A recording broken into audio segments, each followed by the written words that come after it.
Okay, let's be honest. Prisons nowadays are no longer resilient to withers in the slightest. They either have to be built with memory bands or are just incredibly fragile. Not only that, but there are several advancements in prison technology being made nowadays that just aren't being used because nobody's building prisons anymore.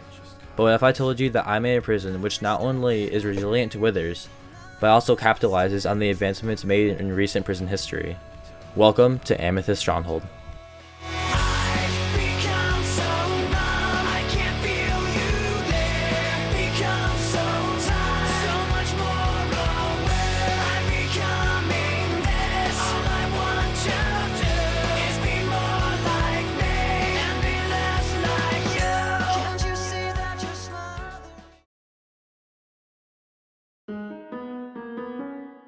Before you can understand Amethyst Stronghold, you need to understand pot bands, which are the heart and soul of this prison.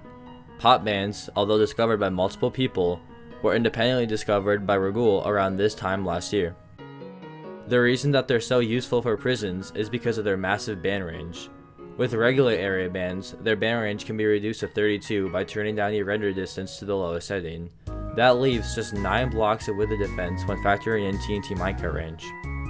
With pot bands, however, their band range is a whopping 4 chunks, counting from the chunk the pot is placed in. Assuming the pot is placed at the back of the chunk for optimal room, that gives us an astounding 77 blocks for our wither defense. For reference, the minimum amount of matrix grid needed to prevent you from using a 20Hz wither cannon is 40 blocks. This prison has almost double that. But pot bands aren't just useful for wither defenses either, they're also useful to have as a kill switch. With a regular mob band suicide, you need to have a big and clunky moving band system in order to prevent the Trident exploit. Pot bands avoid that issue because you can simply use a dropper to dispense a banned item into the pot. The only issue with this is that pot bands work like ZPIs. Anybody who was already in the range before it was activated don't get banned. So to solve this, there are temporary banned items dropped at the same time as the pot bands.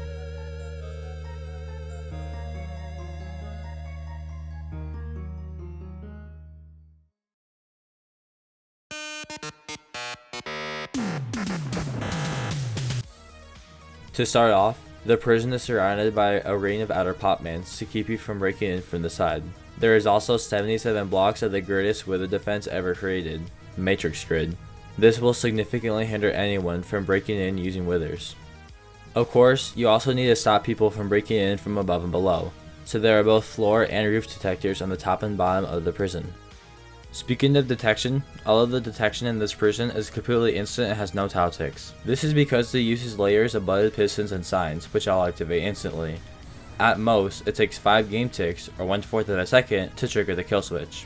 Furthermore, the only tile ticks used in this prison's security features are the droppers used to activate the pot bands. And even then, those are paired with banned items that take 5 minutes to despawn. So unless you can stop the droppers from activating in 5 minutes without outright crashing the server, tile tick delay really isn't an issue here.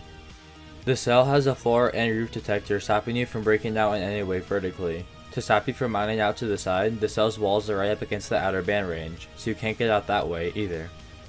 There's also a layer of iron trap doors just outside the interior, to prevent band input pro glitching due to the area band nerf in 1.20.2. On top of that, band inputs are incredibly limited in the interior after the kill switch is activated. This is because you're in the same chunk as the pot, which reduces band inputs to only 2 game ticks. Lastly, there are 4 trap portals on each side of the prison to prevent portal generation escapes. These are all linked to the floor detector and are within the outer band range.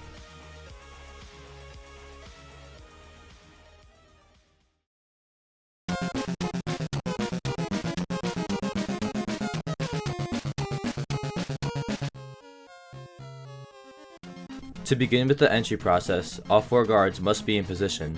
1 guard will be in the control room, 1 will be in the x-ray station, 1 will be in the auto panic, and 1 will be in the end to summon the Ender Dragon. Afterwards, the control guard can activate the ZPI and then open the portal. The prisoner will walk through and get kicked from the game. If only the prisoner logs off, the portal can be closed and afterwards the ZPI can be deactivated. Before rejoining, the prisoner must set his render distance to 2 chunks in order to avoid the outer pot bands. He may put any items away in the ender chest. Afterwards, he can set his spawn, die, and respawn in the bed hallways. If it's a visitor, then the guard in the end must summon the Ender Dragon in order to prevent the end exploit. Otherwise, the end guard won't need to be there in the first place. The X-ray guard will then follow him into the bed hallways. The control guard will go into the bed control hallways too. A bed will be selected for the prisoner. He will set his spawn, die, and respawn in the bed chamber. Now the prisoner can simply enter the cell by interpearl glitching through the floor detector. If anything goes wrong throughout the entry process, or if a guard logs off for no reason, the auto panic guard will log off and trigger the kill switch. Lastly, to free the prisoner, the guard will simply dig out a hole in the bed chamber leading to his room. The guard will place a bed and let the prisoner set his spawn. Afterwards, the guard will break his bed. The prisoner can now be killed and will respawn outside the prison. The visiting process is the exact same, just that he will be let out a lot sooner.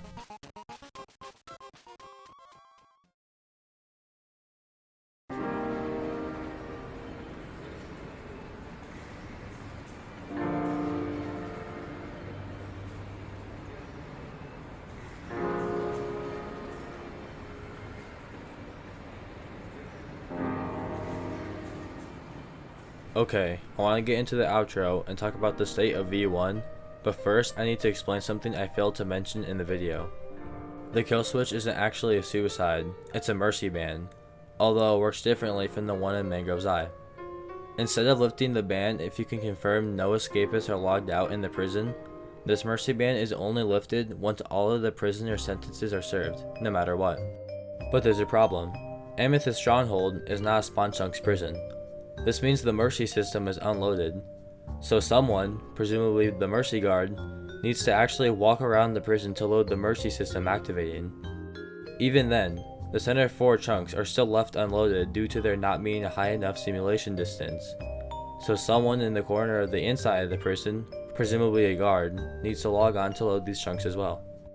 I know it's not ideal, but it's the best system I could come up with because of time constraints. Speaking of which, I only had 4 days to build this prison.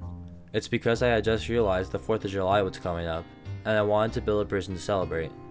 I took a while bouncing between prison concepts before I started building though, so there are quite a few flaws as a result, both ones that I am and aren't aware of. Like for example, letting visitors just be prisoners which stay for less time doesn't work. This is because they'll have access to ender pearls, allowing for you to use the ender pearl exploit. But yet again, I didn't have time to come up with and implement a better system. I also couldn't get a full video out in time either. Although I finished the intro, which I was just gonna release alongside the prison, that got taken down for copyright. So instead, I had to make a full video 1 week later. Furthermore, the video isn't exactly as quality as I'd like it to be either. Although this was made under a time constraint, that wasn't the main reason it wasn't good in my opinion. I'm honestly just washed because I haven't uploaded in like a year. So I'm sorry if the editing isn't as good or if my voice lines aren't as good either. Nevertheless, V1 is available to download in my Discord. The link will be in the description. You can think of it as what a beta 1 of this prison would have been, and V2 as what V1 would have been if I had more time and could get escape testing done. One last thing, thank you to FishyBoy820 for helping with the exterior. Thank you for watching, and yeah, see ya.